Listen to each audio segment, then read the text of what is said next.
जय हिंद दोस्तों, वेलकम है आपको ज्वाइन आर्मी यूट्यूब चैनल में। दोस्तों, जैसा कि आप सबको पता होना चाहिए कि ज्वाइन आर्मी चैनल काफ़ी डेडिकेटेड वे में आर्मी की सारे ट्रेडों की तैयारी विस्तृत रूप में करा रही है और ख़ासकर आर्मी नर्सिंग असिस्टेंट की जो तैयारी हो रही है, यानी कि प्रिपरेशन हो रही है, काफ़ी व्यवस्थित ढंग से हो रही है और काफ़ी सारे कैंडिडेट अब तक ज्वाइन कर चुके हैं भारतीय सेना में एज ए नर्सिंग असिस्टेंट। तो अब बारी आपकी है, अपना भी सपना को साकार करें हमारे साथ जुड़कर, क्योंकि हमारे चैनल पे मिल रहे हैं आपको प्रीवियस ईयर क्वेश्चन, जो कि प्रीवियस ईयर क्वेश्चन मिलेंगे, मॉडल सेट मिलेंगे और काफ़ी ही अच्छी इन्फॉर्मेशन मिलेंगे जो कि आर्मी के बारे में होंगी, यानी कि जो कि भर्ती, रिजल्ट, सैलरी, ये सब सारे ट्रेनिंग में कैसे होते हैं, ट्रेनिंग क्या पढ़ाई होती है, कितने दिन का ट्रेनिंग, सारे कुछ यहाँ पे जानकारी मिलेंगे। तो हमारे चैनल के सब्सक्राइब करके हमारे साथ जुड़ जाएं और अपनी फ्यूचर को ब्राइट करें और 2026 में अपना भी जो सपना है उसको पूरा करें, यानी कि भारतीय सेना में नर्सिंग असिस्टेंट बनकर देश सेवा की जो उत्तेजना है उसको आप यहाँ पे पूरा कर सकते हैं। तो बिना लेट किए हुए चलते हैं आज इस जो प्रीवियस ईयर क्वेश्चन है 2021 का, जो कि 2021 जैसा कि आप थंबनेल में देख चुके होंगे 2021 का, यानी कि लखनऊ में पूछा गया था, यानी कि लखनऊ ARO में पूछा गया था। ठीक है, तो आज इस जो 50 क्वेश्चन है उसको अच्छे से ब्रीफली डिस्कस करेंगे और आप अपना स्कोर बताना है। आप भी इस जो क्वेश्चन करूँगा 50, उसमें आपको देखना है कि कितने स्कोर आप कर पा रहे हो और प्लीज़ कमेंट बॉक्स में ज़रूर मेंशन करें। और जितने भी क्वेरी हो, जो भी अगर क्वेश्चन हो तो हमारे कमेंट बॉक्स में लिखें, ताकि मैं आपके लिए अच्छी गाइडलाइंस दे सकूँ। चलिए स्टार्ट करते हैं। क्वेश्चन है, फर्स्ट क्वेश्चन है जो कि जीके सेक्शन का है कि भारत से कौन सी अक्षांश रेखा गुजरती है, यानी कि कौन सी लॉन्गिट्यूड लैटिट्यूड लाइंस जो है भारत से पास करती है। तो भारत से पास करने वाली जो लैटिट्यूड जो लाइंस है वो सिर्फ कर्क रेखा है, यानी कि जो ट्रॉपिक ऑफ कैंसर जो है वो भारत से गुजरती है। तो क्वेश्चन ये भी आया है दोस्तों कि भारत से जो गुजरने वाली कर्क रेखा है वो कितने स्टेट से होकर गुजरती है। तो है 8 स्टेट। ठीक है, 8 राज्यों से होकर गुजरती है, जो कि कर्क रेखा जो है 8 राज्यों से गुजरती है। फिर इसके रिलेटेड क्वेश्चन ये भी आए हैं कि कर्क रेखा किस अक्षांश पर स्थित है।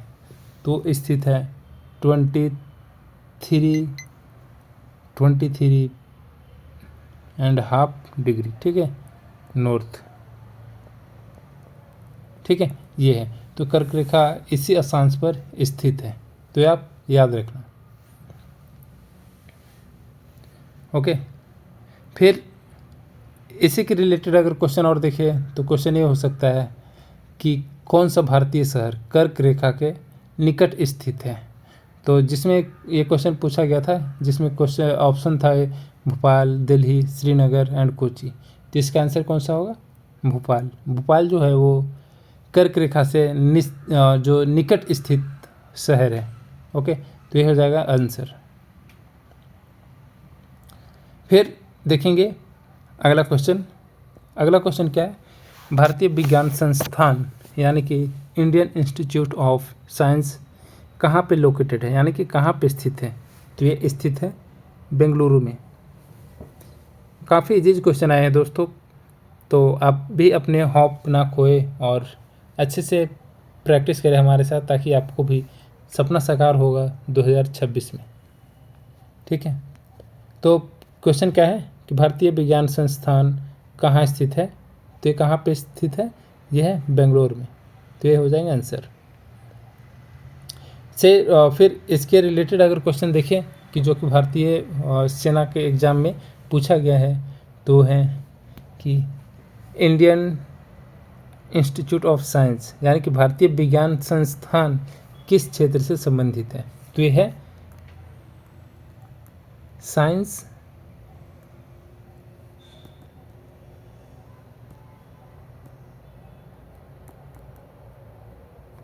एंड रिसर्च से। ठीक है, किससे संबंधित है? साइंस एंड रिसर्च से संबंधित है, भारतीय विज्ञान संस्थान। ओके, ये हो जाएगा आंसर।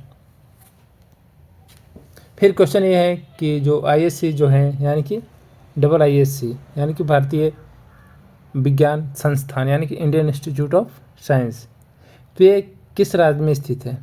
तो अगर बेंगलुरु में है, कि जैसे कि आपने देखा है कि बेंगलुरु में है, तो ये स्टेट हो जाएंगे कर्नाटका। ठीक है, ये हो जाएगा आंसर। तो ये सारे क्वेश्चन इतने से बने। तो ऐसे ही सारे क्वेश्चन को विस्तृत रूप से जो कि आर्मी में पूछे गए हैं क्वेश्चन, ये तो 2021 में पूछे गए थे, लेकिन इसके रिलेटेड जितने भी क्वेश्चन मैं करा रहा हूँ ये भी काफ़ी बार पूछने की आशंका होती है और पूछे भी जाते हैं। तो ये सारे क्वेश्चन भी मैं साथ में लेकर चल रहा हूँ ताकि आपको बूस्ट मिल सके, आप सबसे आगे निकल सके और अपनी आप जो एग्ज़ाम है नर्सिंग असिस्टेंट का वो अच्छी तरह से इजी वे में आप क्रैक कर सकते हैं। तो फिर अगले क्वेश्चन चलेंगे। तीसरे नंबर क्वेश्चन है कि विद्युत की खोज किसने की? जो विद्युत है यानी कि इलेक्ट्रिसिटी है उसकी खोज माइकल फैराडे ने की थी। ओके, ये हो जाएंगे आंसर। तो क्वेश्चन ये भी आए हैं, अगर ये तो हो गया कि विद्युत की खोज किसने की, माइकल फैराडे। अगर इसके रिलेटेड क्वेश्चन देखें जो कि काफ़ी बार एग्ज़ाम में आए हुए हैं, वो भी नर्सिंग असिस्टेंट के एग्ज़ाम में, तो ये है कि विद्युत जो है, तो विद्युत से अगर हम लोग देखें तो क्वेश्चन आएंगे कि विद्युत प्रतिरोध जो होता है उसकी इकाई क्या होता है? तो उसकी इकाई ओम होता है। ठीक है, ओम होता है। और एक क्वेश्चन काफ़ी बार क्वेश्चन पूछे गए हैं आर्मी नर्सिंग असिस्टेंट के एग्ज़ाम में भी, और आर्मी GD के भी एग्ज़ाम में काफ़ी बार पूछे गए हैं। और क्वेश्चन ये भी आ सकता है, जैसे विद्युत की खोज किसने की? माइकल फैराडे ने। क्वेश्चन ये भी काफ़ी बार पूछे गए हैं कि विद्युत बल्ब की आविष्कार किसने किया है? तो विद्युत बल्ब की आविष्कार थॉमस एडिसन ने किया है। कौन सी? थॉमस एडिसन ने। ये हो जाएंगे आंसर। फिर चलते हैं अगला क्वेश्चन पे। अगला क्वेश्चन क्या है? संयुक्त राष्ट्र का सदस्य कौन सा देश नहीं है? तो इसमें से ताइवान जो है वो संयुक्त राष्ट्र संघ, जो संयुक्त राष्ट्र का है वो अध्यक्ष नहीं है, यानी कि वो मेंबर नहीं है संयुक्त राष्ट्र का। तो ये तो हो गया ताइवान इसमें जो मेंबर नहीं है। तो इसके रिलेटेड अगर क्वेश्चन पूछे, जो कि पूछने की उम्मीद काफ़ी ज़्यादा है कि वर्तमान में संयुक्त राष्ट्र के कितने सदस्य देश हैं, तो अभी तक संयुक्त राष्ट्र के सदस्य जो हैं वो 193 देश हैं, यानी कि 193 कंट्री जो कि अभी तक सदस्य हैं संयुक्त राष्ट्र का वर्तमान में। और क्वेश्चन ये भी आने की संभावना काफ़ी बार जताई जाती है कि संयुक्त राष्ट्र महासभा की बैठक कहाँ होती है? तो ये कहाँ होती है? ये होती है न्यूयॉर्क में, न्यूयॉर्क। ठीक है, ये हो जाएगा आंसर।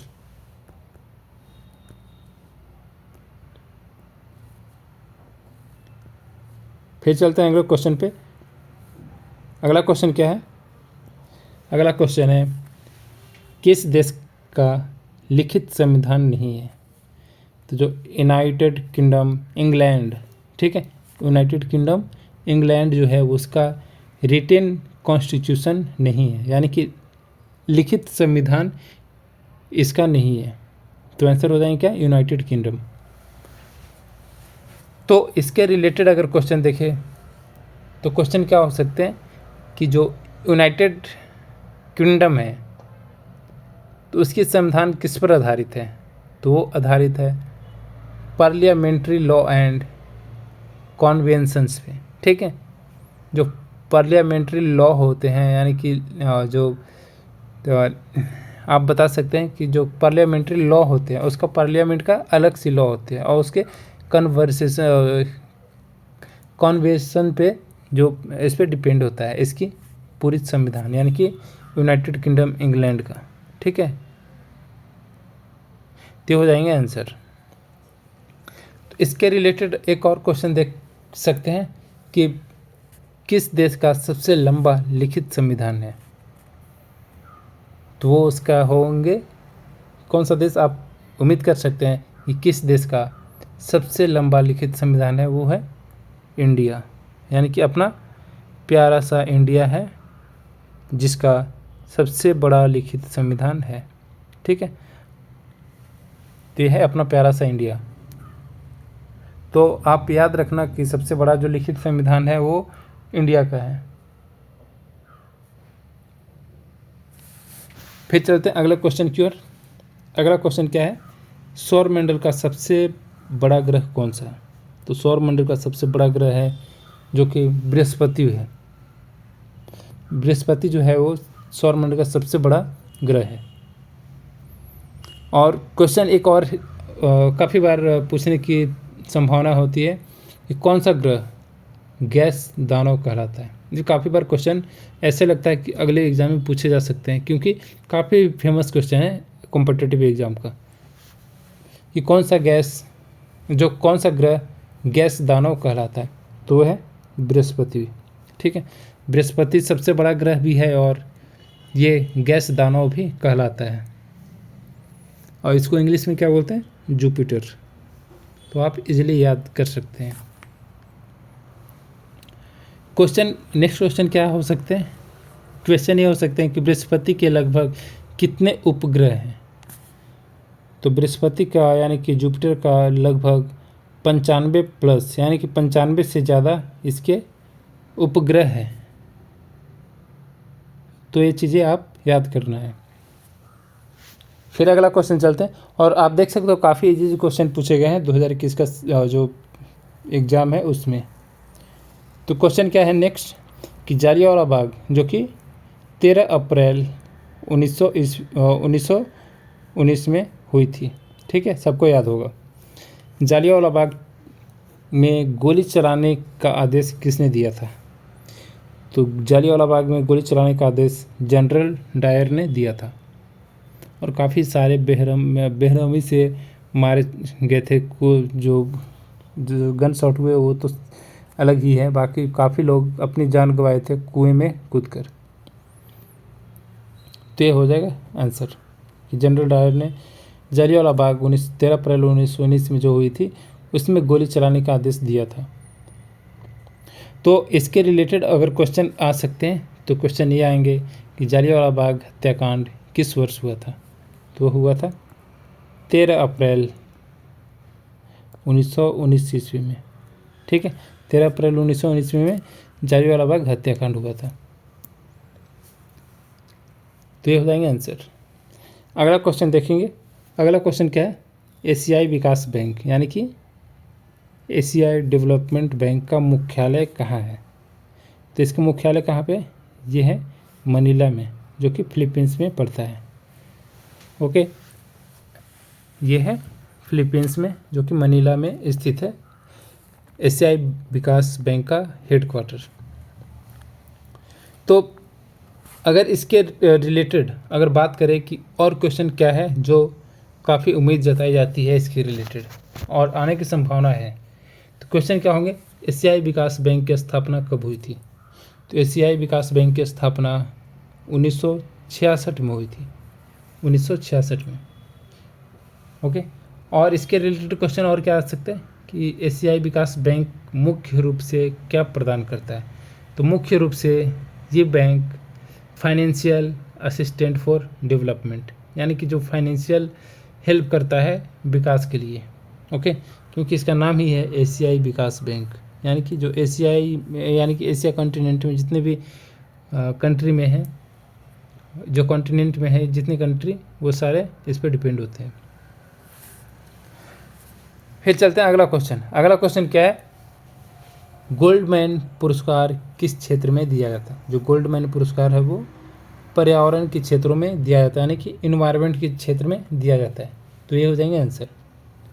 क्वेश्चन ये होंगे कि गोल्डमैन, नेक्स्ट क्वेश्चन आएंगे अगर पूछे जा सकते हैं इस सेक्शन से, तो क्वेश्चन पूछे जाएंगे कि गोल्डमैन पर्यावरण पुरस्कार को किस नाम से भी जाना जाता है? तो इससे जाना जाता है ग्रीन नोबेल प्राइज। ठीक है, ग्रीन नोबेल प्राइज।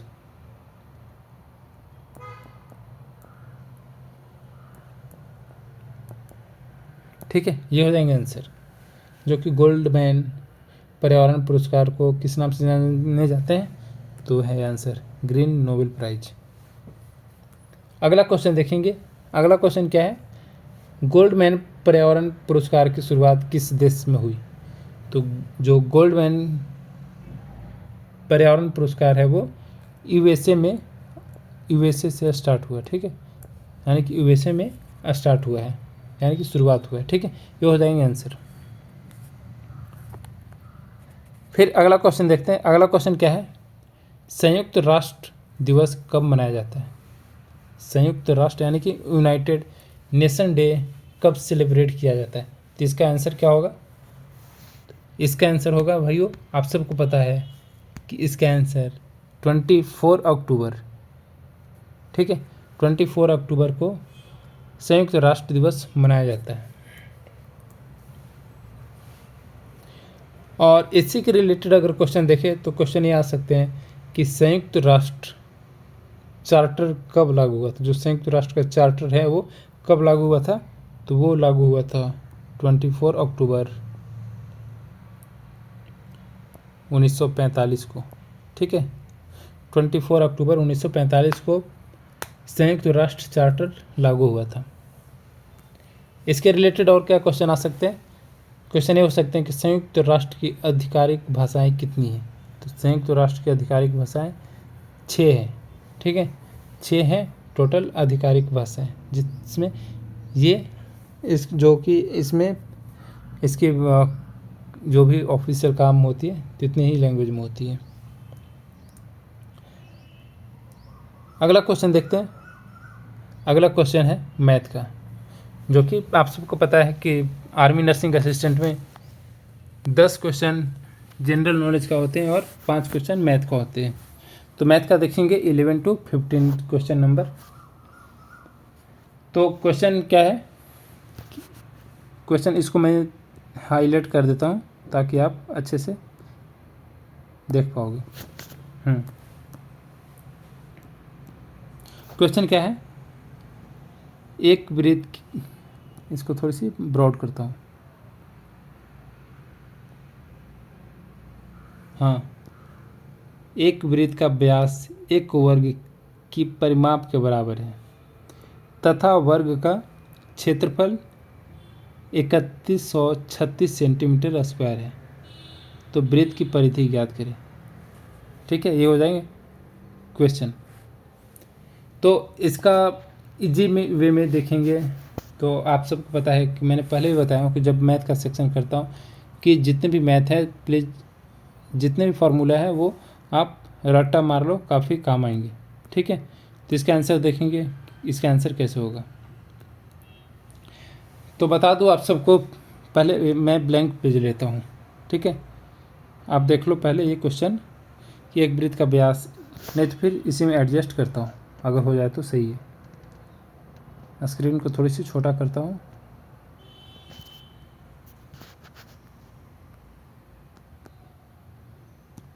ठीक है, हाँ, यहाँ पे लिखते हैं क्वेश्चन क्या है, एक वृत्त का व्यास एक वर्ग के परिमाप के बराबर है तथा वर्ग का क्षेत्रफल 3136 सेंटीमीटर स्क्वायर है, तो वृत्त की परिधि ज्ञात करें। काफ़ी अच्छी क्वेश्चन है।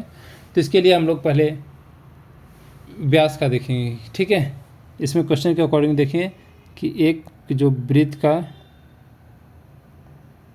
व्यास है, ठीक है, इक्वल टू क्या है, एक वर्ग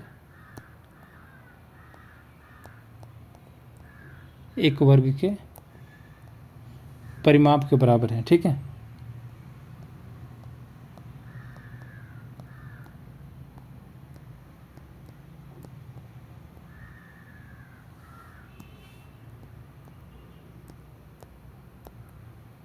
ठीक है, ये हो गया। तो फिर वर्ग का क्षेत्रफल कितना है, जो वर्ग का क्षेत्रफल दिया है वो है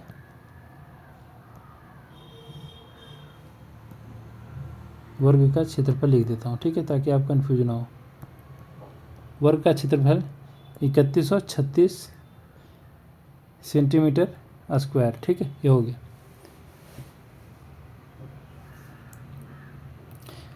तो इसका वर्ग का क्षेत्रफल का फॉर्मूला क्या होता है? वर्ग का क्षेत्रफल का फॉर्मूला होता है भुजा स्क्वायर, ठीक है, भुजा स्क्वायर। तो यहाँ पे देखें कि भुजा, यहाँ पे देखें भुजा स्क्वायर बराबर कितना हो जाएगा? भुजा स्क्वायर यानी कि 3136। तो 3100 भुजा स्क्वायर बराबर 3136, ठीक है, 3136 ये हो जाएंगे भुजा स्क्वायर बराबर। तो फिर भुजा बराबर क्या होगा? यानी कि स्क्वायर है यहाँ पे और ये 3136 है, तो भुजा बराबर क्या होंगे? तो भुजा बराबर हो जाएगा ये कितना का 3136 कितने का स्क्वायर होगा? ये हो जाएगा 56 सेंटीमीटर का, ठीक है, यानी कि 56 का। और यहाँ पे क्या है? सेंटीमीटर, तो यहाँ पे हम लोग सेंटीमीटर लगा दिए, यानी कि भुजा बराबर 56 सेंटीमीटर। ये हो गया इतना तक, ठीक है। अब इसके बाद देखेंगे, तो इसको क्या करूँ, मिटा दो, थोड़ा नीचे देख लेते हैं, ठीक है। तो ये हो गया भुजा बराबर 56 सेंटीमीटर। अब क्या होगा? अब रेड से लिखता हूँ थोड़ा, या फिर ब्लैक से। तो यहाँ तक तो हो गया कि भुजा बराबर कितना? 56 सेंटीमीटर। अब देखेंगे यहाँ पे, तो परिमाप जो होता है,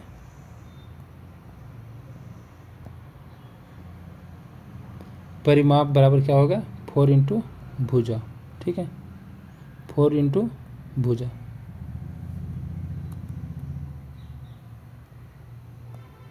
ठीक है, 4 इंटू भुजा।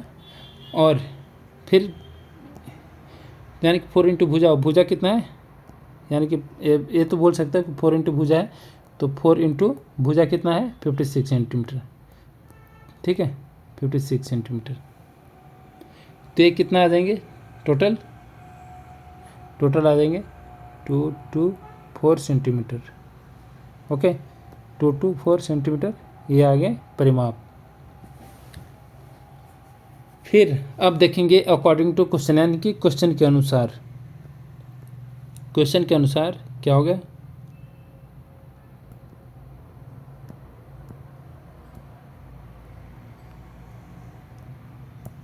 ठीक है, क्वेश्चन के अनुसार क्या है ये देखेंगे।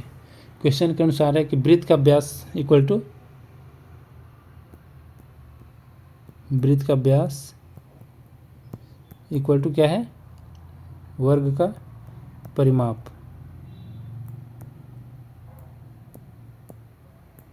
ठीक है, वर्ग का परिमाप। तो क्या होगा? वृत्त का व्यास इक्वल टू, यानी कि व्यास इक्वल टू क्या होगा? परिमाप कितना है? 224, यहाँ पे देख सकते हो, ठीक है, तो 224 हो गया है। फिर अब क्या होगा कि वृत्त का जो, सॉरी, परिधि का जो सूत्र है उस पर लगाएंगे। तो परिधि का सूत्र क्या होता है? तो परिधि का सूत्र होता है, जैसे कि यहाँ पे आप देख सकते हो, परिधि इक्वल टू क्या हो जाएंगे? पाई गुने व्यास, ठीक है, यानी कि पाई मल्टीप्लाई बाय व्यास, ये होंगे। तो पाई का मान कितना होता है? यहाँ से थोड़ा सा मिटा देता हूँ। तो ये पाई हो गया, ये व्यास हो गया, ठीक है, और व्यास कितना है? 224, यानी कि पाई का मान कितना होगा? पाई का मान हो जाएगा 22/7 इंटू व्यास कितना है? तो व्यास है 224, यानी कि 224, ठीक है, तो ये हो गया। तो इसका टोटल अगर देखें तो टोटल कितना आ जाएंगे? इसको इससे काटेंगे तो कितना आ जाएगा? 32, ठीक है। तो यहाँ पे हो गया 22 इंटू 32 बराबर ये कितना आ जाएगा? मल्टीप्लाई करेंगे तो 704, ठीक है, ये हो जाएंगे आंसर, यानी कि 704 सेंटीमीटर इसका आंसर हो जाएगा, ओके। तो आप देख सकते हो,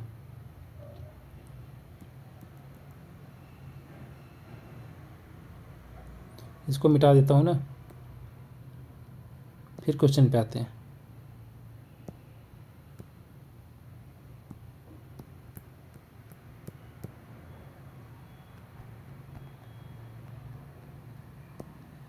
भाई क्वेश्चन भी नहीं आ रहे।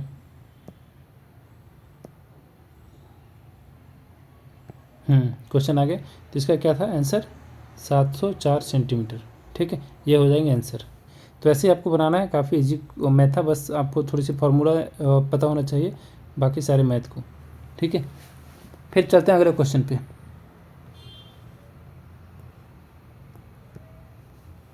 अगला क्वेश्चन देखेंगे, अगला क्वेश्चन क्या है। हाँ, अगला क्वेश्चन तो काफ़ी इजी है कि अगला क्वेश्चन क्या है, इसको पहले सेट कर देता हूँ। 60 का 20% कितना होगा। तो इसको मुश्किल से 10 सेकंड का काम है कि 60 का 20% यानी कि 60 × 20 डिवाइडेड बाई 100। तो इसका ऐसे कटेगा, तो 6 दूनी 12, यानी कि 60 का 20% कितना हो जाएगा 12। ये हो जाएंगे आंसर। ठीक है, काफ़ी जी है। फिर अगला क्वेश्चन पे चलते हैं। यदि एक टेलीविज़न 16,756 रुपये में 18% लाभ पर बेचा जाता है, तो उसका क्रय मूल्य ज्ञात करें। यानी कि 16,756 रुपये में बेचता है, 16,756 रुपये में सेल करता है, तो इसको 18% का लाभ होता है, यानी कि प्रॉफिट होता है। ठीक है, तो एक कितने में खरीदा था, यानी कि ये उसका क्रय मूल्य पूछ रहा है, क्रय मूल्य। ठीक है, तो क्रय मूल्य क्या होंगे ये पूछा जा रहा है। तो इसके लिए हम लोग फिर से उसी स्लाइड को खोलेंगे अच्छे से, ताकि अच्छे से बना सकें। तो क्रय मूल्य पता नहीं है, ठीक है, तो क्रय मूल्य को x मान सकते हैं। ओके,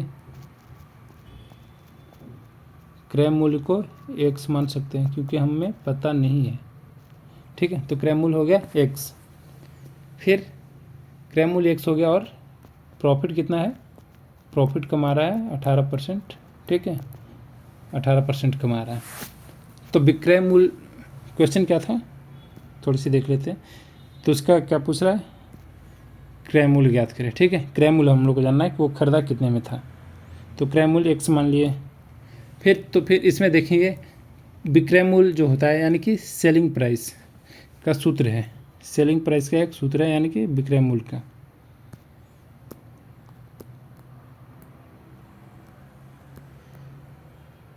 विक्रय मूल्य का क्या होता है, विक्रय मूल्य इक्वल टू क्या होंगे, CP ब्रैकेट 1 प्लस लाभ बाई 100। ठीक है, ये हो जाएंगे, जिसमें CP कितना है, CP है 16,756। ठीक है, फिर 16,756 क्या है, ये SP है, यानी कि सेलिंग प्राइस।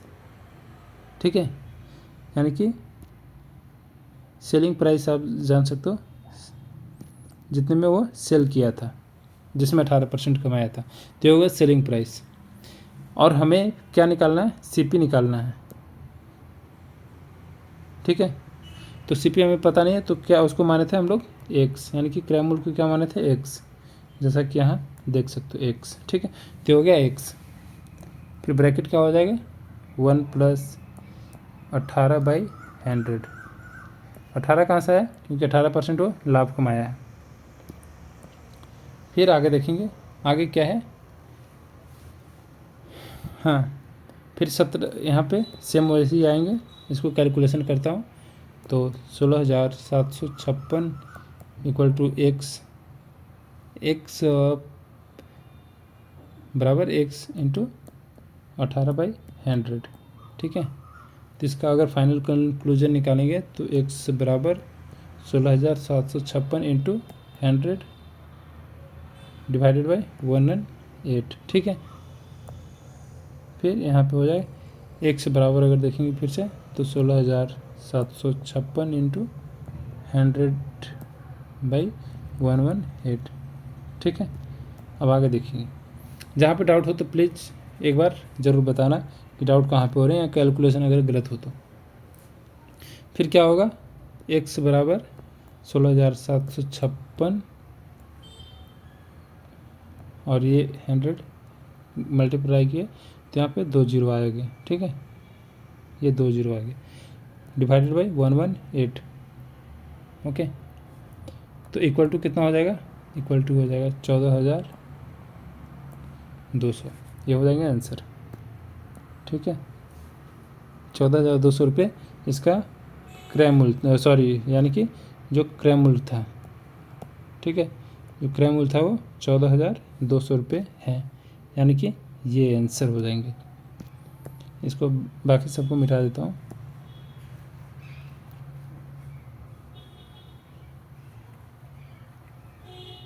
ठीक है, तो आंसर हो जाएंगे 14,200 रुपये ये। अगला क्वेश्चन देखते हैं, काफ़ी लंबी हो रही वीडियो, तो अगला क्वेश्चन देखते हैं। अगला क्वेश्चन क्या है, एक व्यक्ति 12 किलोमीटर घंटा की गति से 48 मिनट में दूरी तय करता है। यदि गति 16 किलोमीटर घंटे हो जाए तो समय ज्ञात करें। यानी कि 12 किलोमीटर घंटे की दूरी से जा रहा है चाल से, तो ये कितना लग रहा है 48 मिनट। अगर 16 किलोमीटर घंटे की दूरी से चाल से जाएगा तो कितना मिनट में कवर करेगा, तो बताना है। ओके, तो उसके लिए क्या है, उसके लिए हम लोग पहले स्लाइड को अच्छे से ये निकालेंगे। तो क्या है, समय बराबर कितना है 48 मिनट लग रहा है ना।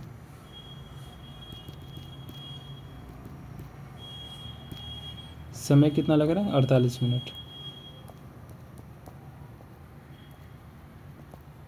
इसको अगर घंटा में चेंज करेंगे तो कितना हो जाएगा 48 मिनट बाई 1 घंटे में 60 मिनट होते हैं, तो बराबर कितना हो जाएगा 0.8 आवर होंगे। ठीक है, यानी घंटा, यानी कि 0.8 घंटा हो गया। तो दूरी का सूत्र क्या होता है,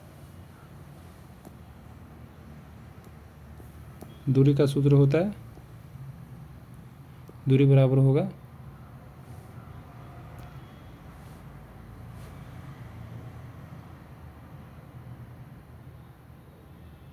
ठीक है, दूरी बराबर क्या होगा चाल, चाल गुने समय। ओके, तो क्या है इसका, चाल क्या है 12 और समय कितना है 0.8, तो कितना होगा टोटल, यानी कि जो दूरी हो गया वो कितना हो गया 9.6 किलोमीटर। ठीक है, ये हो गया। फिर दूसरे इसमें देखेंगे, दूसरे पेज में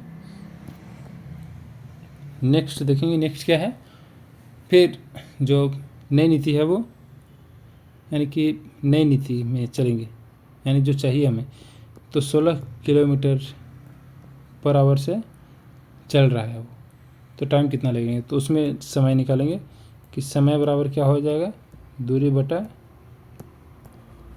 चाल। ठीक है, दूरी बटा क्या हो जाएंगे चाल।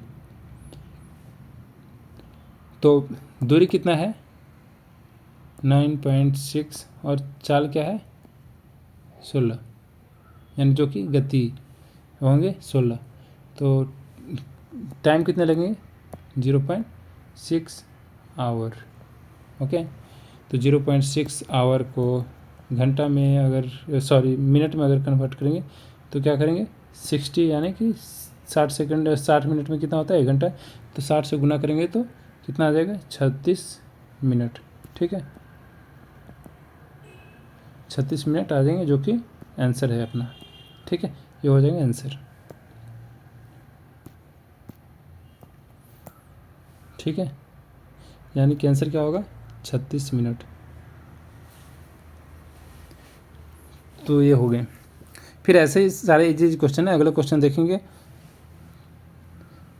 तो ये भी वैसी टाइप का है, लेकिन इसको अगर सोल्व करेंगे तो काफ़ी टाइम एक्सपेंड होंगे, इसमें काफ़ी टाइम बढ़ जाएंगे, क्योंकि ऑलरेडी 34 मिनट हो चुके हैं। फिर काफ़ी 35 क्वेश्चन अभी है जो कि सॉल्यूशन के साथ ये करना है, जिसको स्किप कर देते हैं। बाकी अगले जो जब भी कभी टाइम मिले अगले वीडियो में तो मैं इसको अच्छे से कवर करके बताऊंगा। बाकी एज ए आप इसको होमवर्क मान सकते हो, जो कि मैं हर एक वीडियो में, यानी कि प्रत्येक वीडियो में एक होमवर्क देता हूँ, तो आप ये होमवर्क कंसीडर कर सकते हैं और अपना ये आंसर बता सकते हैं हमारे कमेंट बॉक्स में। तो फिर अगले क्वेश्चन चलते हैं। अगले क्वेश्चन क्या है, जड़त्व का नियम किस नाम से भी जाना जाता है। जो जड़त्व का नियम है वो किस नाम से जाना जाता है, तो इसका आंसर बताना है। तो इसका आंसर क्या होगा, वो आप सबको पता होगा कि इसका आंसर, जो कि आप सब ने फिजिक्स में पढ़ा होगा, और इनर्शिया लॉ ऑफ इनर्शिया, ठीक है। तो इसका आंसर क्या होगा, इसका आंसर होगा न्यूटन का प्रथम नियम, ठीक है। जो न्यूटन का प्रथम नियम है वो लॉ ऑफ इनर्शिया के नाम से जाना जाता है, यानी कि जड़त्व का नियम से जाना जाता है। तो ये हो जाएंगे आंसर, ओके। तो इसके रिलेटेड अगर क्वेश्चन देखें तो क्वेश्चन क्या होंगे इसके रिलेटेड, जो कि आर्मी के एग्जाम में आने की संभावना है, कि गति के 3 नियम किसने दिए। तो गति के 3 नियम न्यूटन ने दिए हैं, ठीक है, जो कि फर्स्ट, सेकंड और थर्ड लॉ से जानते हैं। फिर क्वेश्चन ये भी आ सकते हैं कि जड़त्व किस पर निर्भर करता है। तो जड़त्व हमेशा मास पे निर्भर करता है, ठीक है, यानी कि द्रव्यमान पर निर्भर करता है। तो हो जाएंगे आंसर। अगला क्वेश्चन देखते हैं, थोड़ा सा फास्ट करने पड़ेगा क्योंकि काफ़ी ऑलरेडी एक टाइम लग चुके हैं। सेकंड क्वेश्चन, अगला क्वेश्चन क्या है, आवृत्ति, जिसे हम लोग इंग्लिश में फ्रीक्वेंसी बोलते हैं, इसका एसआई यूनिट क्या है। तो फ्रीक्वेंसी का एसआई यूनिट होता है हर्ट्ज, ठीक है। हर्ट्ज जो है वो ऐसा यूनिट है आवृत्ति का, ये आंसर हो जाएंगे।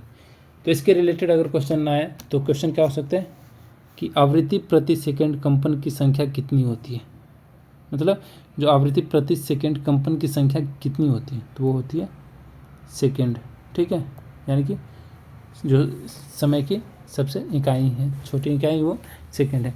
तो वही है कि आवृत्ति प्रति सेकंड कंपन की संख्या क्या होता है, वो सेकंड होता है।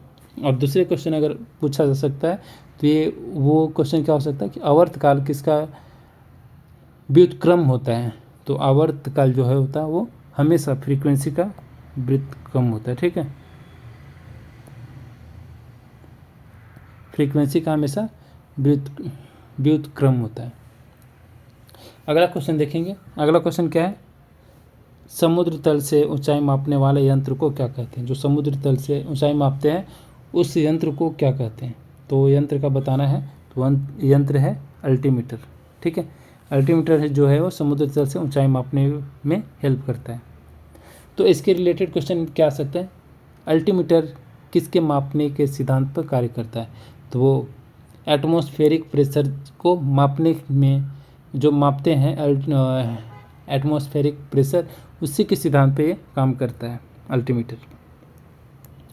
क्वेश्चन ये भी हो सकते हैं कि आर्द्रता जो होते हैं, यानी कि जिसको ह्यूमिडिटी बोलते हैं, ह्यूमिडिटी, तो आर्द्रता मापने वाले यंत्र को क्या कहते हैं। तो उसको बोलते हैं हाइग्रोमीटर, ठीक है, हाइग्रोमीटर, ये होंगे आंसर। अगला क्वेश्चन चलते हैं। अगला क्वेश्चन क्या है, सूर्योदय तथा सूर्यास्त के समय सूर्य लाल क्यों दिखाई देता है। काफ़ी पुराने क्वेश्चन है और काफ़ी बोले तो बेसिक क्वेश्चन है कि सूर्योदय और सूर्यास्त के समय सूर्य लाल क्यों दिखाई देते हैं।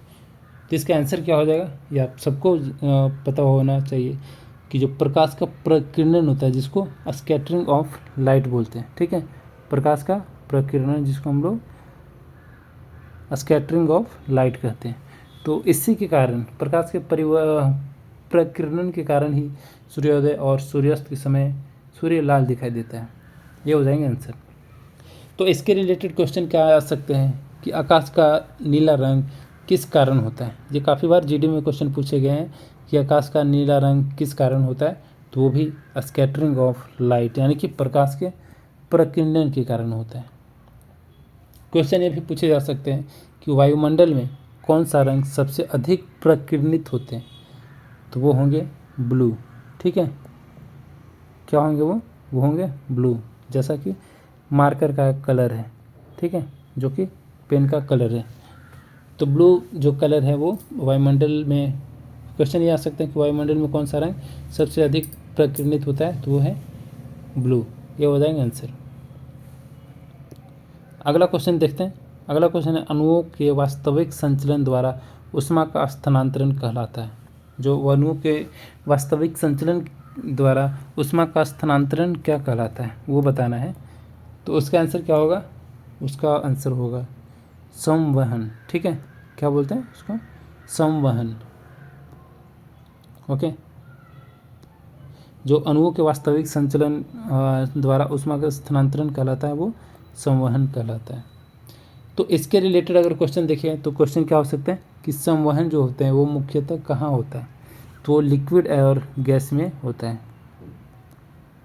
लिक्विड एंड गैस में संवहन जो विधि होता है वो इसी दोनों में काम करता है, संवहन।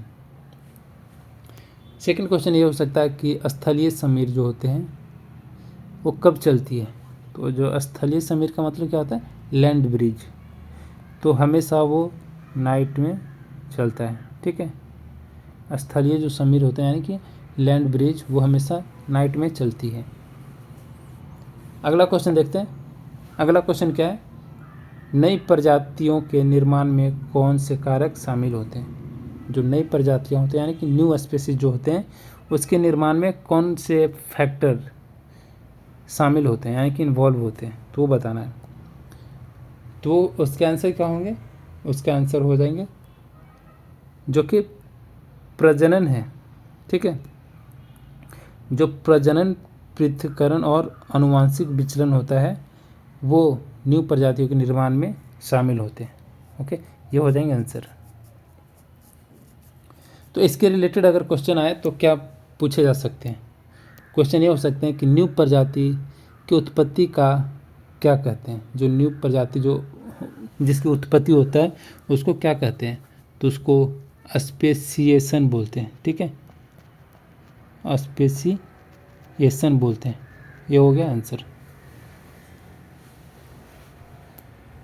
और अगर दूसरे क्वेश्चन पूछे जा सकते हैं तो क्वेश्चन ये हो सकते हैं कि प्रजातियों के बीच प्रजनन रोकने वाला पृथक्करण को क्या कहते हैं, ठीक है, तो उसको बोलते हैं रिप्रोडक्टिव आइसोलेशन। हालांकि ये क्वेश्चन नहीं पूछा जा सकता, लेकिन अगर इसके रिलेटेड था तो मैंने बता दिया, ठीक है।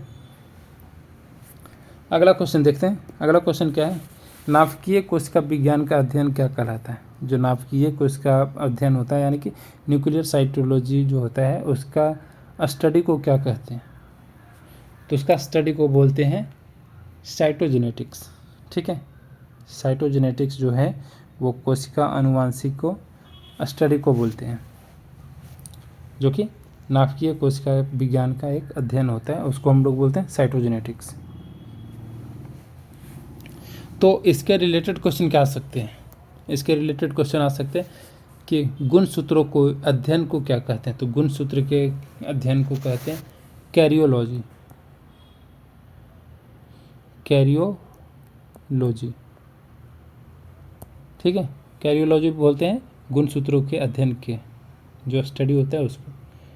सेकंड क्वेश्चन क्या आ सकता है कि मनुष्य में कितने गुणसूत्र होते हैं, तो आप सबको पता होगा कि मनुष्य में 23 पेयर यानी कि पेयर में, ठीक है। वैसे 46 बोलते हैं यानी कि 23 पेयर को कितना हो जाएगा 26, तो मनुष्य में 26 क्रोमोसोम यानी कि गुणसूत्र होते हैं।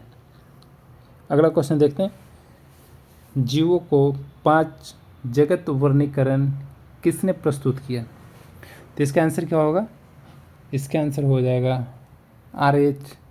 विटकर, ठीक है। R.H. विटकर जो है वो जीवों के 5 जगत जो वर्गीकरण है उन्होंने प्रस्तुत किया था, तो ये हो जाएंगे आंसर। इसके रिलेटेड क्वेश्चन क्या आ सकता है, इसके रिलेटेड क्वेश्चन आ सकते हैं कि 5 जगत वर्गीकरण में कौन सा जगत शामिल है, तो इसमें मोनेरा, ठीक है।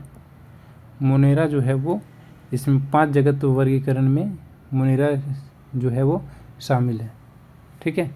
यानी कि वायरस, बैक्टीरिया, फंगस, जो प्रोटोजोआ ये सब जो है वो शामिल नहीं है, लेकिन मोनेरा जो है वो शामिल है, तो ये हो जाएंगे आंसर। अगला क्वेश्चन देखते हैं, मृदा निर्माण का मुख्य स्रोत क्या है, यानी कि जो कि सॉइल फॉर्मेशन होता है यानी कि मृदा निर्माण, उसका मुख्य स्रोत क्या है ये बताना है। तो उसका मुख्य स्रोत क्या होगा, उसका मुख्य स्रोत होता है मूल सेल पदार्थ यानी कि पेरेंट मटेरियल, जो कि मृदा निर्माण का मुख्य स्रोत पाया जाता है। फिर इसके रिलेटेड अगर क्वेश्चन देखें तो क्या हो सकता है कि मृदा निर्माण यानी कि सॉइल फॉर्मेशन को और क्या कहा जाता है, तो यानी कि सॉइल फॉर्मेशन को और कहा जाता है विथेरिंग,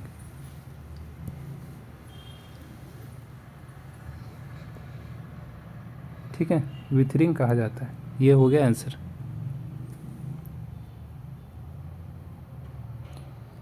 क्वेश्चन ये भी आ सकता है कि मृदा निर्माण को सबसे अधिक प्रभावित करने वाला जो फैक्टर है वो कौन सी फैक्टर है, तो वो हो जाएगा क्लाइमेट। ठीक है, जो हमारे वातावरण है वो मृदा निर्माण में सबसे अधिक प्रभावित करने वाला फैक्टर है। अगला क्वेश्चन देखते हैं। अगला क्वेश्चन क्या है, लाल रक्त कोशिकाओं में CO2 और H2O की अभिक्रिया को तीव्र करने वाला एंजाइम कौन सा है। जो लाल रक्त कोशिकाओं में CO2 और H2O की अभिक्रिया को तीव्र करने वाला एंजाइम्स कौन सा है, तो वो एंजाइम्स होंगे, आप सबको पता है वो एंजाइम है कौन। इसको थोड़ा सा एडजस्ट कर देता हूँ। हाँ, तो वो एंजाइम्स है कार्बोनिक एनहाइड्रेट। ठीक है, यानी कि कार्बोनिक एनहाइड्रेट जो है वो लाल रक्त कोशिकाओं में CO2 और H2O की अभिक्रिया को तीव्र कर देने वाला एंजाइम्स है। तो इसके रिलेटेड क्वेश्चन क्या आ सकते हैं, इसके रिलेटेड क्वेश्चन आ सकते हैं कार्बोनिक एनहाइड्रेट किसके परिवहन में सहायक होते हैं, तो वो कार्बन डाइऑक्साइड के परिवहन में सहायक होते हैं। ठीक है, ये हो जाएगा आंसर। सेकंड क्वेश्चन ये भी हो सकता है कि रक्त में कार्बन डाइऑक्साइड मुख्यतः किस रूप में परिवहित होते हैं, तो वो होते हैं बाइकार्बोनेट आयन में परिवहित होते हैं। ठीक है, यानी कि परिवहित का मतलब क्या होता है, ट्रांसपोर्ट होते हैं। ओके, तो ये आंसर हो जाएंगे। अगला क्वेश्चन क्या है, RH कारक की खोज किसने की थी। जो RH कारक है उसका खोज किसने की थी, तो उसका खोज किया था कार्ल लैंडस्टीनर।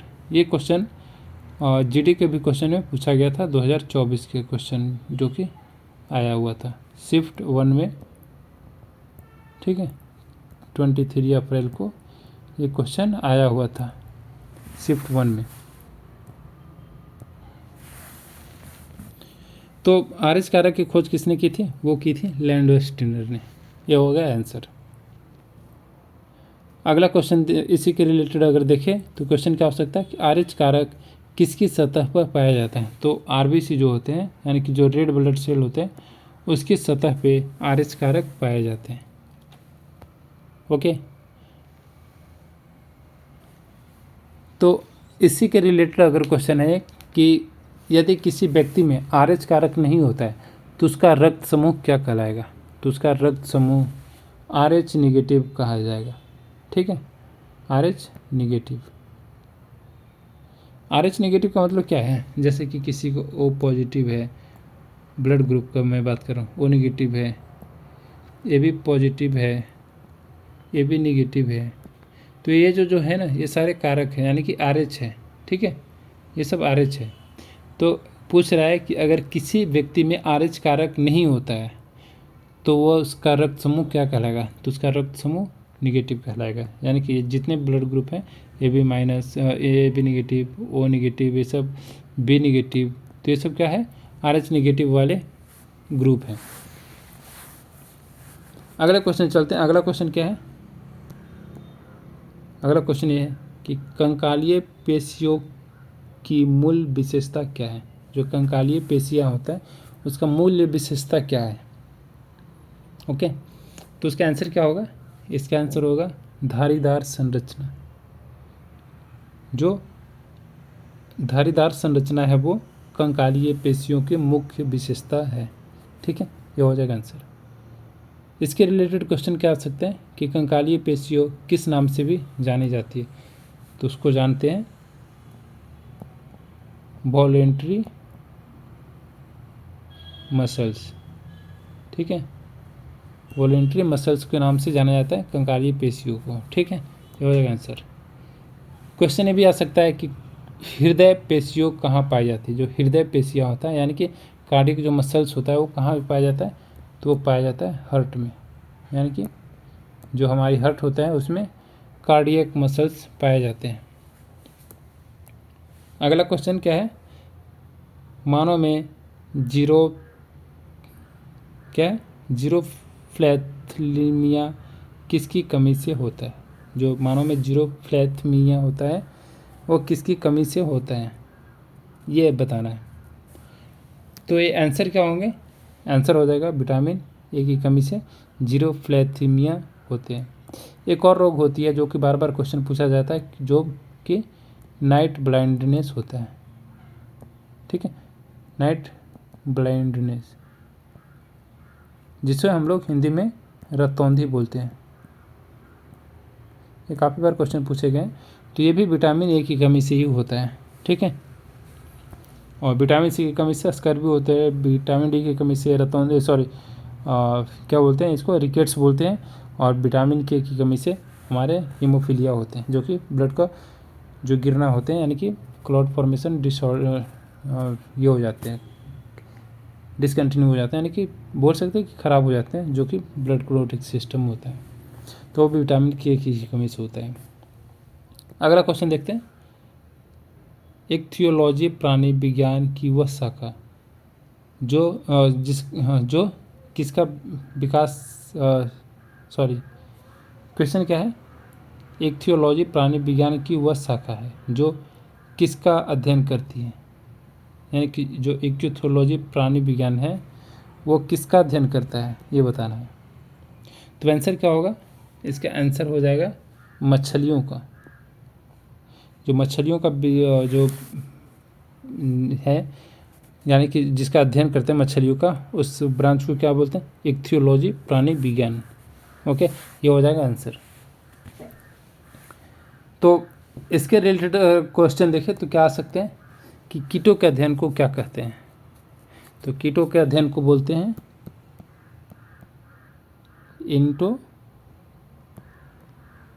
इंटोमोलॉजी। ये हो गया, कीटों के अध्ययन को कहते हैं। ठीक है, अगर सरीसृपों के अध्ययन को बोलेंगे, यानी कि रेप्टाइल जो होते हैं, यानी सरीसृपों के अध्ययन को क्या कह लेंगे, तो वो कह लेते हैं हर्पिटोलॉजी। ठीक है, हर्पिटोलॉजी बोलते हैं सरीसृपों के अध्ययन को। ये हो जाएंगे आंसर। अगला क्वेश्चन देखते हैं। अगला क्वेश्चन क्या है कि बाहरी परिवर्तन के बावजूद आंतरिक संतुलन बनाए रखना कहलाता है। जो बाहरी परिवर्तन के बावजूद भी आंतरिक जो संतुलन यानी कि बैलेंस करके रखने वाले को क्या कह लेते हैं, तो वो कहलाते हैं, आप सबको पता होना चाहिए कि उस चीज़ों को बोलते हैं समस्थिति। ठीक है, यानी कि होम्योस्टेटिस। ठीक है, जिसमें बाहर परिवर्तन तो हो रहा है लेकिन उसके बावजूद भी आंतरिक संतुलन को बनाए रखना कहलाता है समस्थिति, यानी कि होम्योस्टेटिस। ये हो जाएगा आंसर। तो इसके रिलेटेड अगर क्वेश्चन पूछा जा सकता है तो इस टाइप्स के क्वेश्चन हो सकते हैं कि समस्थिति मुख्यतः किसके द्वारा बनाई रखी जाती है। तो ये बनाई रखी जाती है नर्वस एंड इंडोक्राइन सिस्टम जो होता है उसी के द्वारा समस्थिति होता है, वो मेनली मेंटेन किया जाता है। ओके, ये हो जाएंगे। फिर इसी के रिलेटेड अगर छोटा मोटा क्वेश्चन देख सकते हैं तो क्वेश्चन ये आ सकता है कि मानव शरीर में सामान्यतः तापमान कितनी होती है, तो वो होती है 37 डिग्री सेल्सियस या 98.6 डिग्री फ़ारेनहाइट। ठीक है, ये हो जाएंगे आंसर। अगला क्वेश्चन देखते हैं। अगला क्वेश्चन क्या है, 20वीं सदी का डार्विन किसे कहा जाता है। 20वीं सदी का डार्विन किसे कहा जाता है, तो आंसर क्या होगा, आंसर होगा अर्नेस्ट मायर। ठीक है, अर्नेस्ट मायर को 20वीं सदी का डार्विन कहा जाता है। तो ये हो जाएंगे आंसर। थोड़ी सी अलग क्वेश्चन लग रहे हैं क्योंकि ये क्वेश्चन काफ़ी लोगों को पता नहीं होगा। ठीक है, तो ये ऐसे जो क्वेश्चन है वो इसमें प्लस पॉइंट मिलते हैं काफ़ी लोगों को, जो अगर अच्छे से जान जाते हैं तो उनको प्लस पॉइंट मिलते हैं। तो इसलिए मैं बोलता हूँ कि जितने भी मैं अल्टरनेट क्वेश्चन कर रहा हूँ, जैसे कि इसका भी, इसके रिलेटेड भी 2 क्वेश्चन बताऊँगा, तो ये सब क्वेश्चन को आप अच्छे से याद कर ले, ताकि अगर नेक्स्ट टाइम अगर आप जब एग्ज़ाम दे रहे हैं तो ऐसे क्वेश्चन आने पे आप एक्स्ट्रा पॉइंट ले सकते हो, क्योंकि ये क्वेश्चन बहुत कम लोग ही सॉल्व कर पाते हैं। तो इसके रिलेटेड अगर क्वेश्चन देखें कि क्या आने की उम्मीद है, तो ये क्वेश्चन ये हो सकते हैं कि अर्नेस्ट मेयर जो है मुख्यतः किस क्षेत्र से संबंधित थे, तो वो थे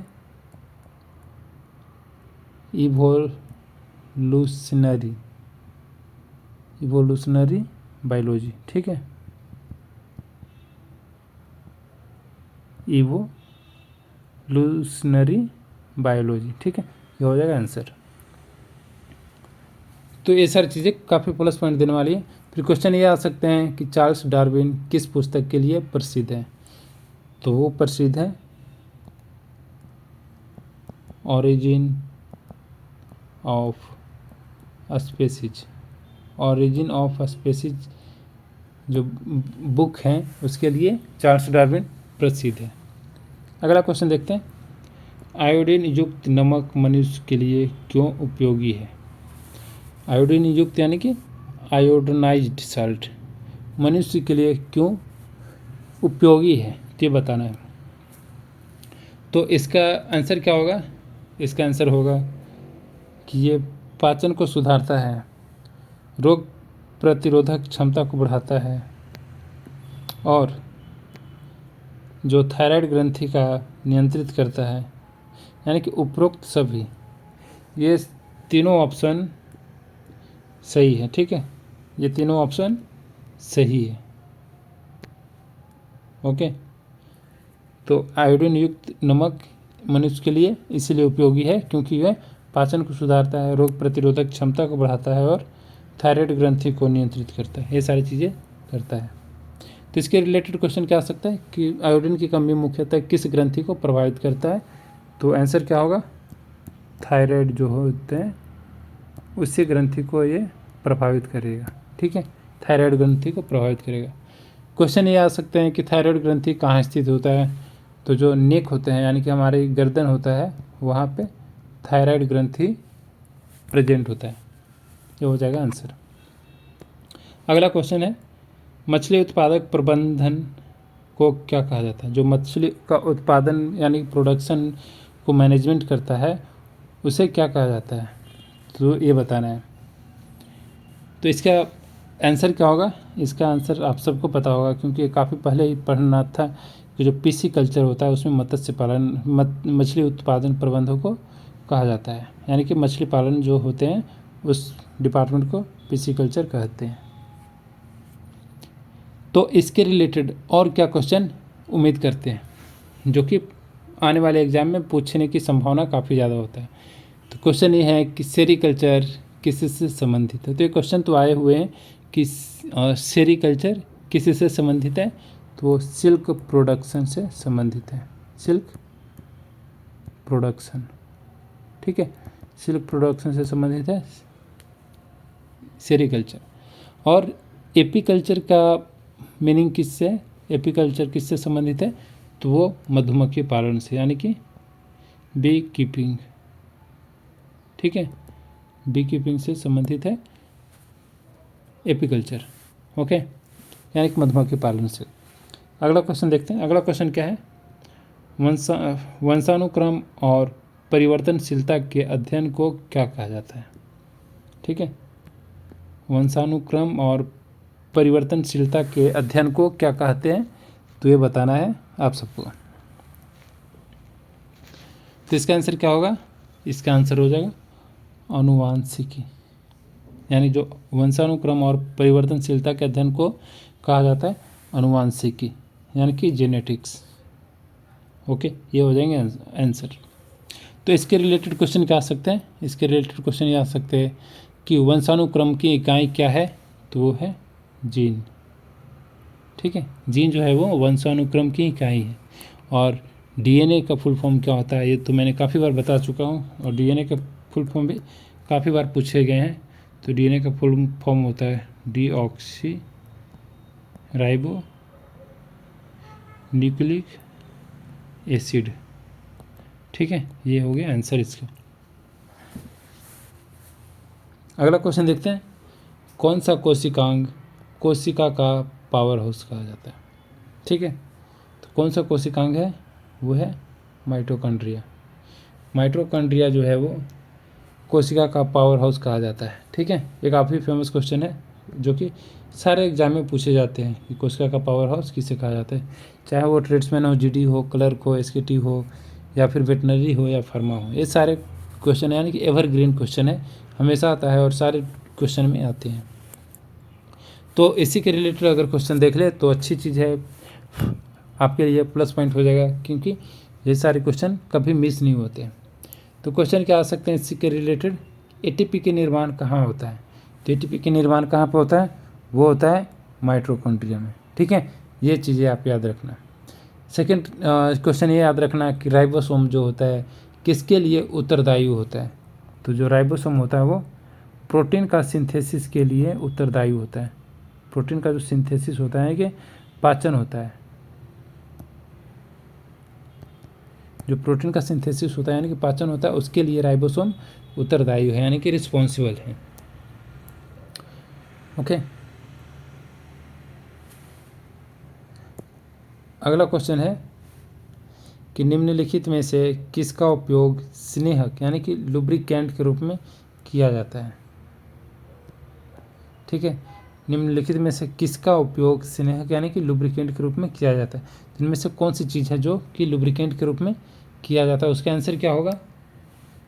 जो ग्रेफाइट है उसका उपयोग लुब्रिकेंट के रूप में किया जाता है। ठीक है, ग्रेफाइट को हमेशा लुब्रिकेंट के रूप में यूज करते हैं। तो इसके रिलेटेड क्वेश्चन क्या आ सकते हैं? इसके रिलेटेड क्वेश्चन ये आ सकते हैं कि ग्रेफाइट विद्युत का सुचालक है, क्योंकि इसमें क्या होता है? इसमें होता है फ्री इलेक्ट्रॉन। तो जिसमें भी फ्री इलेक्ट्रॉन होंगे वो विद्युत का सुचालक होगा। ठीक है, सेकंड क्वेश्चन और क्या आ सकता है कि हीरा भी इसका अप्रूप है। किसका अप्रूप है?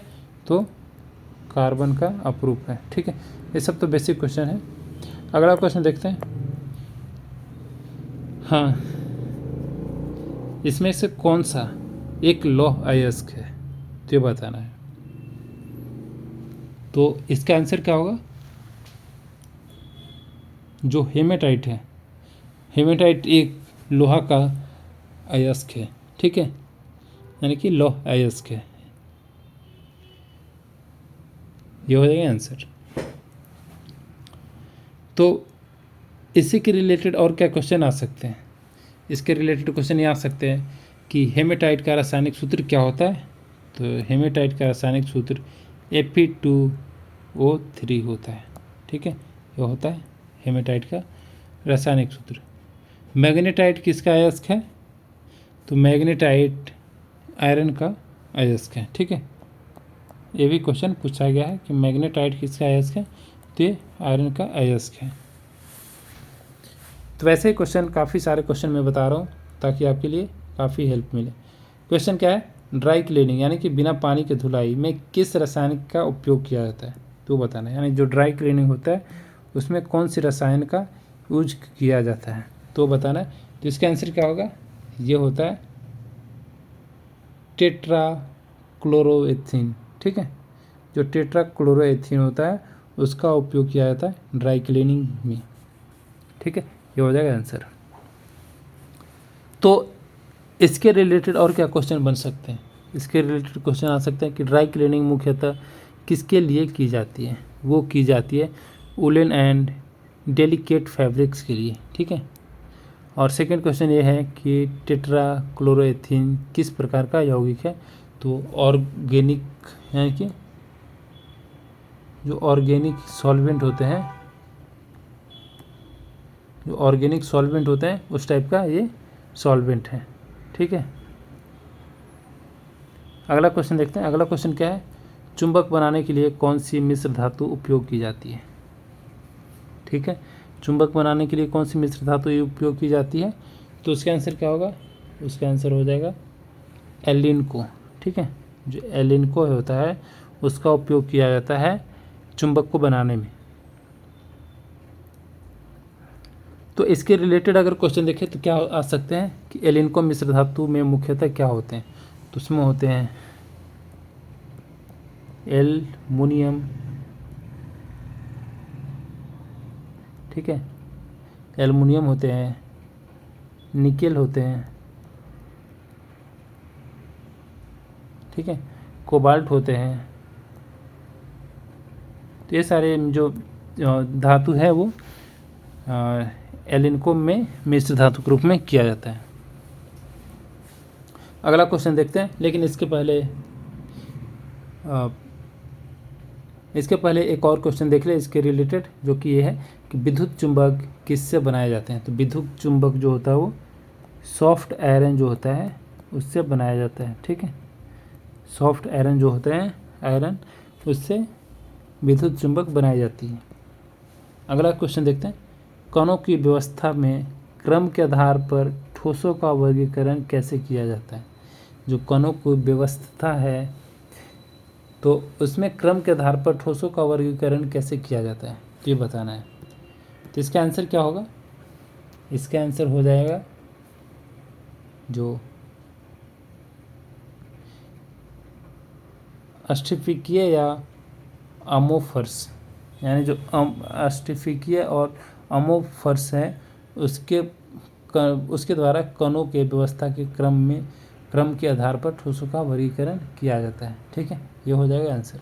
थोड़ा सा अलग क्वेश्चन लग रहे हैं क्योंकि लेवल थोड़ा सा अलग लग रहे हैं सिलेबस से, क्योंकि आर्मी नर्सिंग असिस्टेंट के जो क्वेश्चन होते हैं वो 10+2 के बेस पे होते हैं, सॉरी 10+12 होते हैं।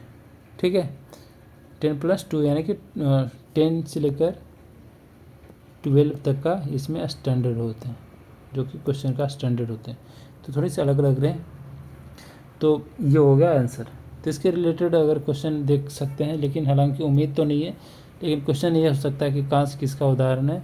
तो कांच जो होता है वो एमॉर्फस सॉलिड का एक एग्जाम्पल है। ठीक है, और क्वेश्चन ये भी आ सकते हैं कि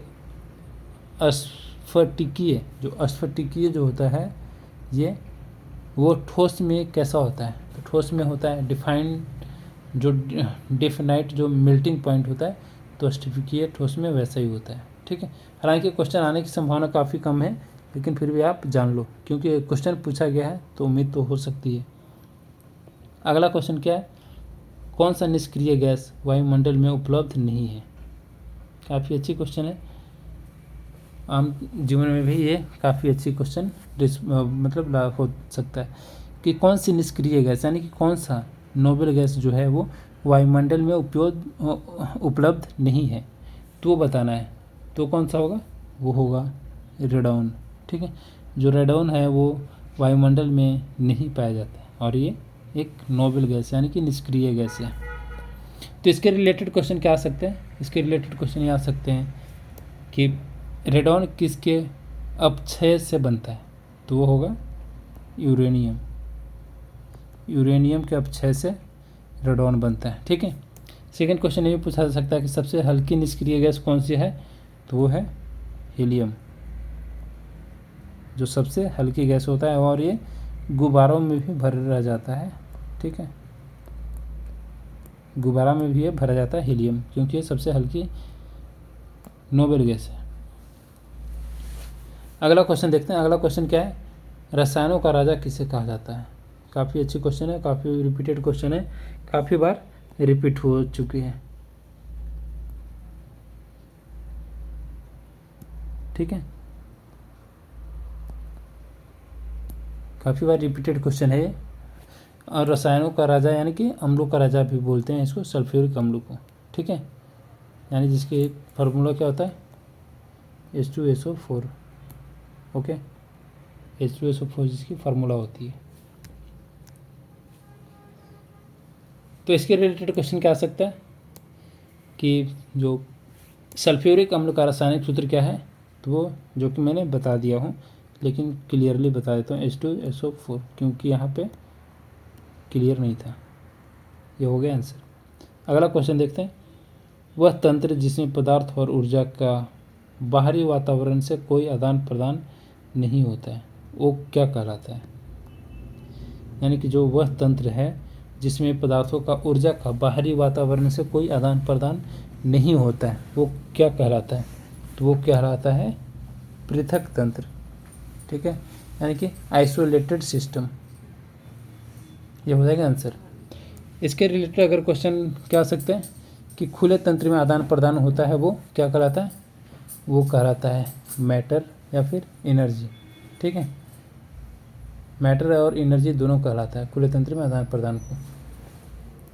अगला क्वेश्चन देखेंगे कि वायुमंडल में ऑक्सीजन के 2 रूप कौन से, यानी जो एटमॉस्फेयर में जो है, यानी कि वायुमंडल में है, जो ऑक्सीजन के दो रूप कौन कौन से हैं ये बताना है।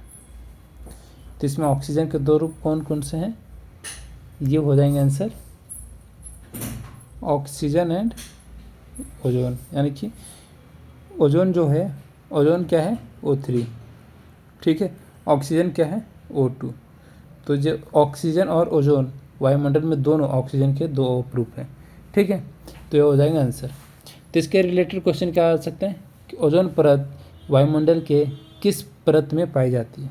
ये काफ़ी बार क्वेश्चन पूछा भी गया है कि जो ओजोन परत है वो वायुमंडल के किस परत में पाई जाती है, या फिर क्वेश्चन ये भी पूछा गया है कि जो हमारी हवाई जहाज़ होता है वो वायुमंडल के किस परत में उड़ान अपनी भरती है। तो उड़ान जो भरने वाली है वो समताप मंडल में होती है, और इसका क्या होगा कि वायुमंडल जो ओजोन परत है वायुमंडल की किस परत में पाई जाती है, तो ये पाई जाती है स्ट्रेटोस्फीयर, ठीक है, स्ट्रेटोस्फीयर में पाई जाती है ओजोन लेयर। अगला क्वेश्चन देखेंगे, प्रयोगशाला में तटस्थ गैसों को शीघ्र सुखाने के लिए किस पदार्थ का उपयोग किया जाता है। यानी कि जो प्रयोगशाला यानी कि क्या होता है लेबोरेटरी, यानी कि लैब में तटस्थ गैसों को, यानी कि तटस्थ गैस में यानी कि न्यूट्रल गैसों को शीघ्र सुखाने में, यानी कि तुरंत सुखाने में, ठीक है, यानी कि ड्राई करने, तुरंत सुखाने के लिए कौन सा पदार्थ का उपयोग किया जाता है, तो ये बताना है।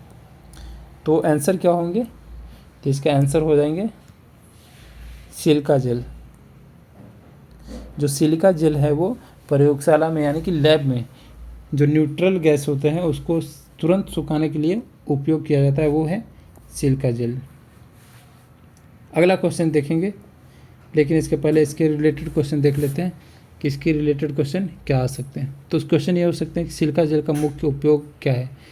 तो सिलिका जेल का मुख्य उपयोग होता है, जो उसका उपयोग होता है एब्जॉर्ब मॉइस्चर को, यानी कि जो मॉइस्चर है यानी कि नमी है उसको एब्जॉर्ब करता है, ठीक है, ये हो जाएगा आंसर। अगला क्वेश्चन देखते हैं। अगला क्वेश्चन क्या है, अपचायक यानी कि रिड्यूसिंग एजेंट, जिसको इंग्लिश में क्या बोलते हैं रिड्यूसिंग एजेंट।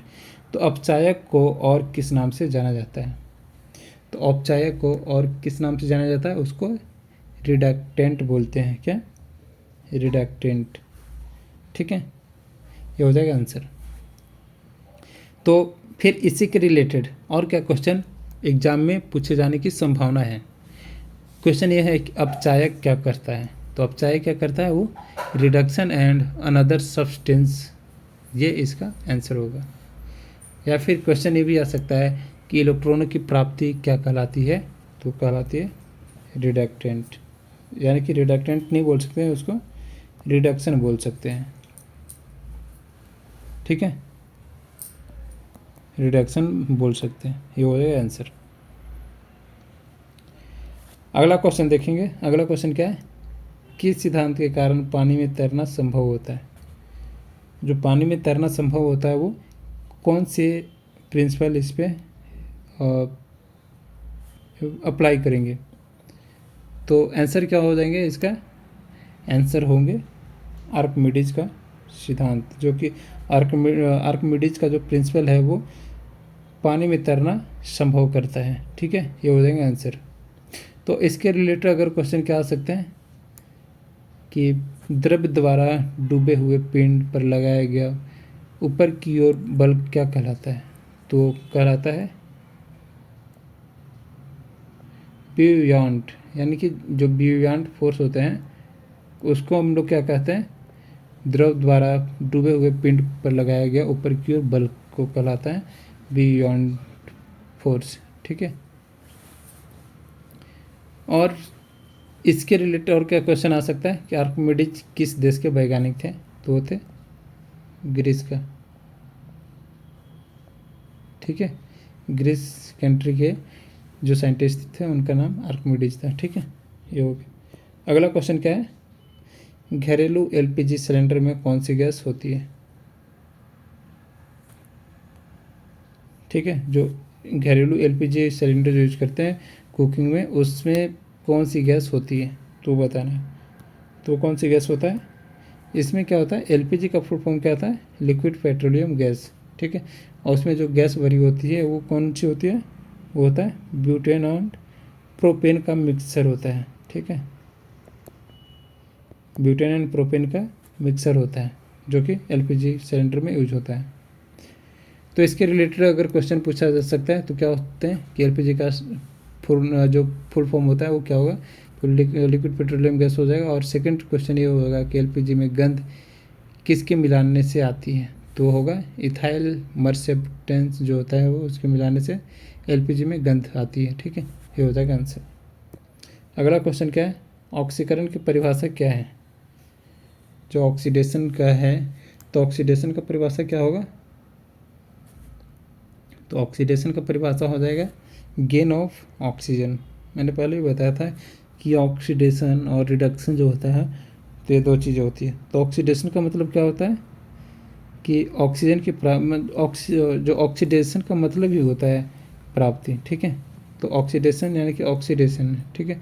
तो ऑक्सीडेशन में क्या होगा? ऑक्सीजन की प्राप्ति, ठीक है। तो इसलिए बोलते हैं कि जो ऑक्सीजन की परिभाषा क्या है? तो ऑक्सीजन की प्राप्ति, ठीक है। ऑक्सीकरण की परिभाषा ऑक्सीजन की प्राप्ति होता है। अगला क्वेश्चन देखते हैं। अगला और लास्ट क्वेश्चन है कि अष्टफिकीय ठोस की विशेषता क्या है? ये 2 बार रिपीटेड क्वेश्चन है, इसी सेट में 2 बार क्वेश्चन आ चुके हैं ये। तो इसके रिलेटेड भी मैंने 2 क्वेश्चन बताया था और अभी भी इसके रिलेटेड में 2 क्वेश्चन बता दे रहा हूँ। तो क्वेश्चन क्या है कि अष्टफिकीय ठोस की विशेषता क्या है? तो इसका आंसर क्या हो जाएगा? इसका आंसर होगा जो कि निश्चित ताप पर ठोस से द्रव में परिवर्तित होता है, उसको हम लोग क्या बोलते हैं? अष्टफिकीय ठोस की विशेषता, ठीक है। ये हो जाएगा आंसर। तो इसके रिलेटेड क्वेश्चन क्या आ सकते हैं कि अष्टफिकीय ठोस प्रदर्शित क्या करते हैं? तो अष्टफिकीय जो ठोस होते हैं वो लॉन्ग रेंज ऑर्डर को प्रदर्शित करते हैं, ठीक है। और सेकंड क्वेश्चन ये आ सकता है कि जो नमक यानी कि NaCl सोडियम क्लोराइड किसका उदाहरण है? तो वो है आयोनिक क्रिस्टलाइन सॉलिड का, ठीक है।